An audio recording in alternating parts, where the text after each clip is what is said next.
এই যে ফসল ফলানো, এটাও কিন্তু রিজিকের তালাশ, এটাও রিজিকের তালাশ।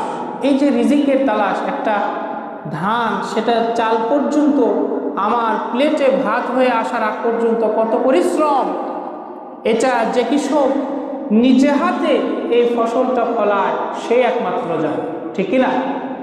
তো প্রত্যেকটা রিজিকের তালাশ, অর্থ উপার্জন, এটা অনেক কষ্টের, এটা অনেক কষ্টের। সেটা হোক ফসল ফলানো, সেটা হোক চাকরি করে মাসিক ইনকাম উপার্জন করা, সেটা হোক ব্যবসা বাণিজ্য করে উপার্জন করা, জীবন উপকরণ তালাশ করা, যে কারণেই হোক না কেন সেটা অনেক কষ্ট।